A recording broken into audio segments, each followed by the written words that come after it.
இந்த கால் வலி இருக்குன்னு சொல்லுவாங்க, நரம்பு இழுத்துக்குதுன்னு சொல்லுவாங்க. கணுக்கால் பகுதியில் பார்த்தீங்கன்னா நரம்பு வலிகள்லேருந்து, வீக்கத்திலிருந்து, குரங்கால்ல வீக்கம், கால் எரிச்சல், கால் மரத்து போய் மடமடன்னு இருக்கிறது, இப்படி நிறைய பிரச்சனைகள் இருக்கு. இந்த அனைத்து பிரச்சனைக்கு என்ன காரணம் அப்படின்னா, கணுக்கால் பகுதியில் ரத்த ஓட்டம் குறையிறது.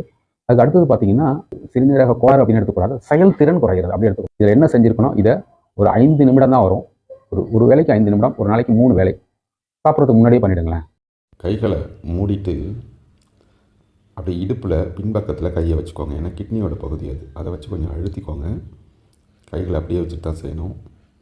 இரு கால்களையும் அகட்டி வச்சுக்கிட்டு குதிங்கால்களை மேலே தூக்கி தூக்கி இறக்குங்க. ஒரு 10 முறை செய்யும். 10 முறை அப்படி முட்டியை முன்னோக்கி தள்ளணும்.